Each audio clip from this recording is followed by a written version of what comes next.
Bienvenidos a Juego de Pomos.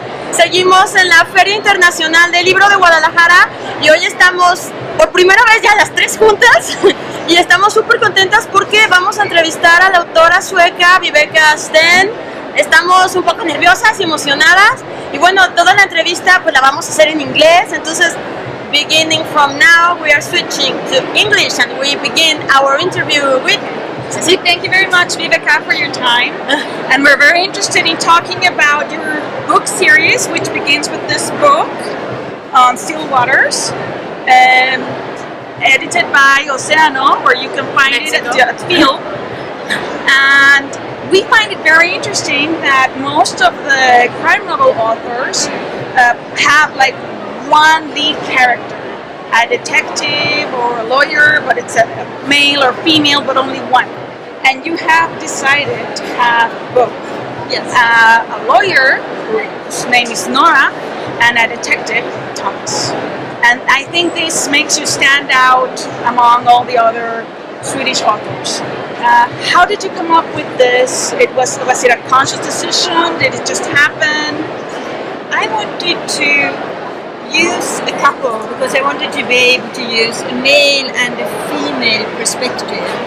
But I thought I didn't want them to be romantically involved. I thought it would be much more interesting to explore friendship. Some people say that a man and woman can't be friends. I don't agree with that. But I thought that it gives each book an interesting dynamic, both in terms of the different perspectives, but also the fact that they are friends, so they can support each other, but they can also argue. And then, of course, throughout the series, which in Sweden already has seen 9 books published in the series. Okay, I'm in 5. And people are very, very interested in the ongoing relationship with Thomas and Nora. So I always get the question, are we going to become a couple? And and are they? I tell you. No, and I find it very interesting, also very smart from you as an author, to have them be childhood friends, because this allows you to explore their past very naturally throughout the series. Every book covers a mystery, and the first one we read that it came to mind when you were visiting the island where everything happens, Sandham Island, and you were there during vacation with your daughter, and you were walking by the dock, and you asked yourself, what would happen if someone found a dead body floating around? How did this idea that popped out in your mind became this book? The thing was, we have a house on this island, Sundown, and my family has been there for more than 100 years as summer guests. So we always go there in the summer. And before I started writing crime novels, I worked as a business lawyer, and I wrote several legal, non-fiction, extremely boring books. And I wanted to see if I could write something else. And then I thought a crime novel isn't bad. And in July in 2005, I was walking on the beach, and I truly just had this vision in my head. I saw very clearly a dead body lying on the beach, entangled in a fish net, with fingers and toes where the fish had nibbled, seaweed in the hair. And then I thought, what would happen if this were true? What would happen in this summer paradise where everybody's happy and relaxed and the sun is always shining? What would happen if there truly was a dead body found on the beach? And then I came home and I wrote the first chapter and the second chapter in 1 week. Wow, that's fast. Wow. And how did that become like a series? Well, the thing was, I then continued writing the script, and that took about 1.5 years. And then finally my husband said, you should send this script to somebody because you worked so hard on this. And I was very scared of doing that. I thought people would laugh at me. And then finally I sent it to 3 publishing houses, and after 2 weeks the biggest publishing house in Sweden called me and said, "We love your book. We want to publish it." And that's how it started. That was really fast.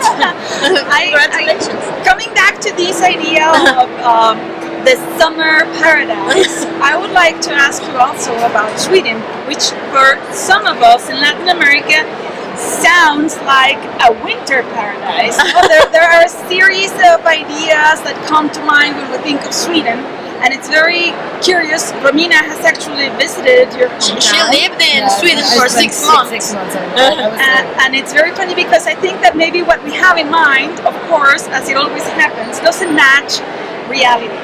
And the fiction, the crime fiction that comes from Swedish authors, has also made us think, oh, it's a winter paradise with a lot of violence and crime and fog. Something that happens a lot is when they say, "Oh, Swedish or Scandinavia, right?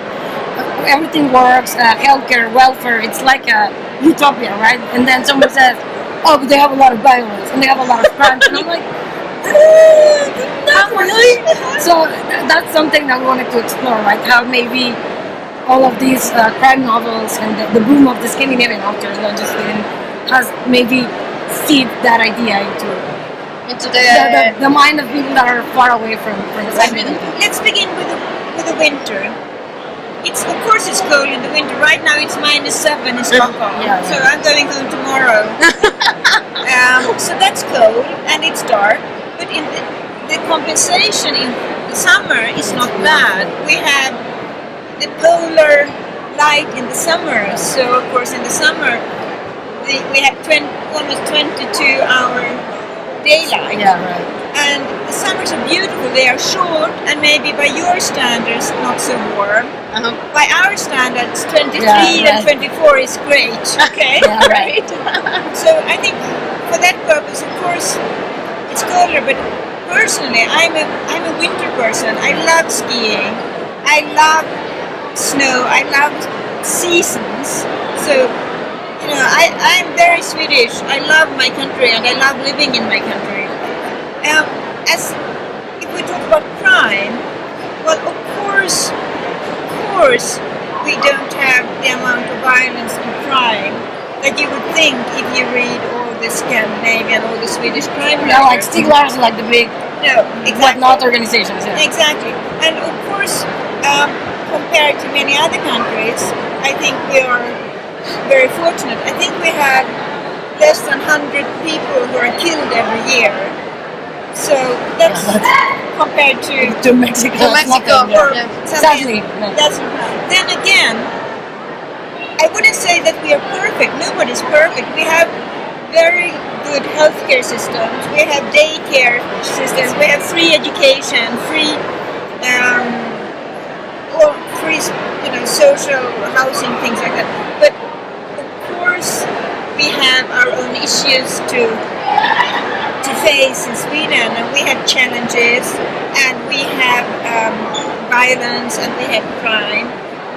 But I think you need to have a perspective on the fact that the idea that you get when you read Stig Larsson is, after all, fiction. It's not reality. However, you're also exploring, I guess, as an author, there's this dark part of nature that we all share, regardless of the country we are born at or where we live in. And something that I found very interesting is, as I said, I'm on the 5th book, is that not all crimes are equal. I mean, one is maybe like a passion crime, and the other one, the one with the military, is very organized, and it's like, so I really like and appreciate that it's not like a one thing, or like only one type of colors of crimes. You get to see everything, and sometimes I was telling them, you don't know how much they're gonna fit or how they're gonna fit, and then it just clicks. And I think that's really. I got the first one in an Amazon free bundle on July, and I just kept reading one after the other. Like that's really amazing. That's something I really appreciate. What do you think about ebooks? As an author, do you prefer paper books? I prefer books. But I will say that I listen a lot to audiobooks. Okay. So every day I will have 2-3 books, next to my bed, physical books, but I listen almost an hour every day. So yes, because it's hard to fit in as much as I want to read. To actually sit down and read for an hour, I don't have the time to do that unless I'm on vacation. But I usually have an hour in the car doing laundry, emptying the dishwasher, and then I listen. And just to get back on what you said about different themes in the books, I'm glad that you took them to your heart, because I always try to tell a story in a different way. So each book has to be a surprise to the readers. I don't want to do a copy-paste on myself. You don't have a formula at all. No, I want to try to always tell a story in a different manner. I want to use a different technique. So of course since you've read 5 books now, you can see that in the third book, I mean the first book is a straightforward story, right? It's just from A to B, a mystery, a crime puzzle. In the second book and the third book, especially the third book, you have a parallel story that takes place 100 years ago. In the fourth book, you have almost like a thriller, and people are being killed and they can't understand what's actually happening. In the fifth book, I tell the story from different perspectives. Each time you think you know what happens, another person steps in and tells his or her story from a new perspective. So each time you're like, wait a minute, I thought this happened, I thought that happened. Exploring what's the truth, which is there's not only one version. Right. Exactly. And I also like that you get to know more of the characters. Yes. Like on the first one, you hear about Thomas's ex-wife, and then you see everything that happens afterwards, and you're like, so you get invested also not only in the thriller and what's going to happen, but also in the characters. Like, are they doing this, or are they getting back to? I mean, all of this is like, I think that's also something that I appreciate. And like, how you explore Sweden at first from the summer, like the best Sweden, if you will, or the better picture. But then you also put like fall and winter and the hardness of digging a butt in the middle of the ice. And I think that's really good, especially for countries like us, where we don't have seasons really. We don't know what to prepare for winter. Well, we do, but there's somehow less extreme. No, when We don't have winter in when you see Guadalajara. those seasons, we don't have seasons. We have like 2, maybe. Well, I have to buy sweaters. If this weather is going to continue, I have to buy more sweaters. I think that the idea with these books are not only are they crime novels, but these are really an invitation for me to the readers to join my world, to explore the universe of Sandan, of Nora, of Thomas, and to actually feel that when you're reading the book, you are looking at it with the eyes of Nora and Thomas. You're actually on the island, and the island, of course, is very exotic compared to Mexico, Of course, but it's also a chance to actually explore a new world. and travel, but also explore the characters. I was also wondering about the adaptation to the TV series. I don't know if Diana would like to. Well, since you two are conducting the interview so well, I have been just sitting there enjoying Viveca's words, and this is a question that is not on the same line, and the main female character is Nora, and you being from Sweden, I couldn't stop remembering the character from Ibsen's novel, Dollhouse. Is that an homage to Henrik Ibsen's Well done. work? Well done. And also that Nora's horrible husband names is Henrik. Yeah. Exactly. No, the fact that Nora is called Nora, and her husband Henrik, with whom she has a very troubled marriage, that is an homage to Henrik Ibsen and the Doll's House, which is very, Classic. very famous classic. So I thought that was like, sometimes it's fun to sort of just have a little touch of, It's like a nudge, like exactly, just to connect with other literature. And back to the TV series Great question. to know. Yeah. Being such a successful author in terms of sales, for example, led you to the adaptation of the TV series. How was that process, as an author? How much of the original material is changed, and how do you manage that as a creative person? How much control do you have? But I have a pretty good contract because I used to work as a lawyer, so I made sure Good. I Very good. I make sure I have a good contract. And I always read the scripts in each, and there are 4 or 5 versions, so I read the scripts all the time. And then I have a little say in the casting of the main characters. And then, of course, we have certain clauses. I mean, they can't have more divorce if she's married, for instance. They can't change the characters 100%. Oh, okay. Like So There are certain characteristics that are the core of the characters that you say have to supervise or make sure they Yes. don't like change. non-negotiable. Exactly. And then I always do a cameo in each season. That's great. That's great. I'm usually just a brown hair that's sort of very Oh, it's super cool. I remember Margaret Atwood that made a cameo in *Handmaid's Tale*. Handmaid's Tale. Also. Yes. So you're like the nondescript lady that passes through. That's the other. Exactly. And because I tried to watch them, but I think they're only on Swedish distribution. So, any Netflix associations? They all know on our side. They are Netflix. on Hulu. Oh, Hulu. In the US. Okay. I mean, they have had 80 million viewers today. Wow. They've been broadcast in all of Europe. Okay.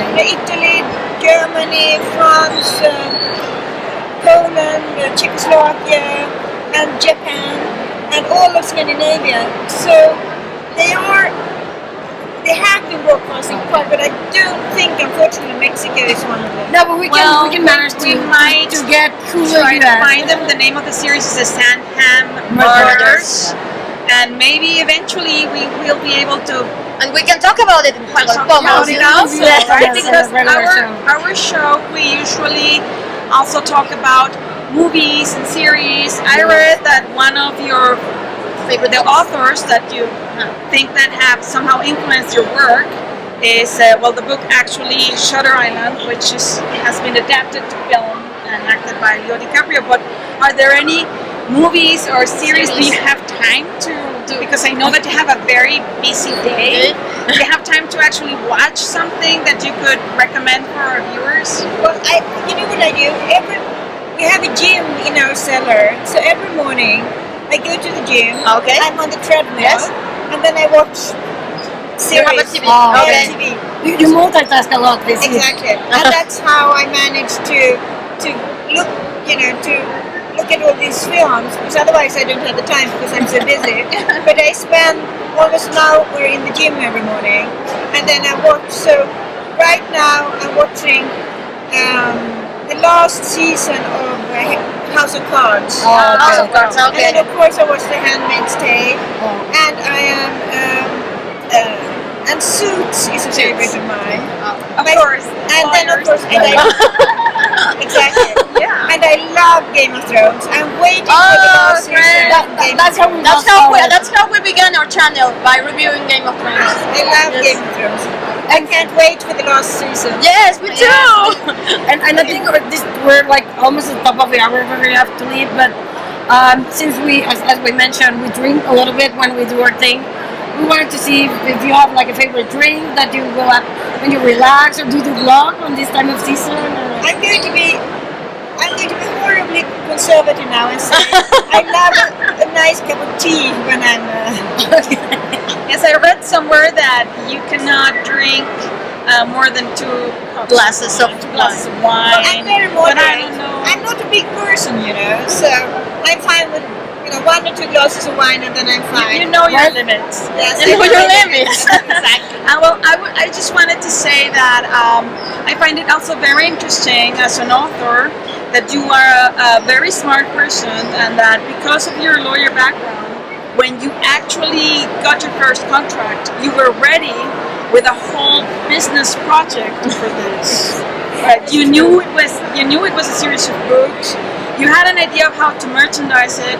What would you say to young authors or not so young authors out struggling there authors, yeah. that want to be published about this theme, being an author, and Because being it's smart like enough. a taboo theme for creative people. No, you can't talk about money. Like I'm an artist. You're not allowed to want That's to why make you have an money with agent, your art. right?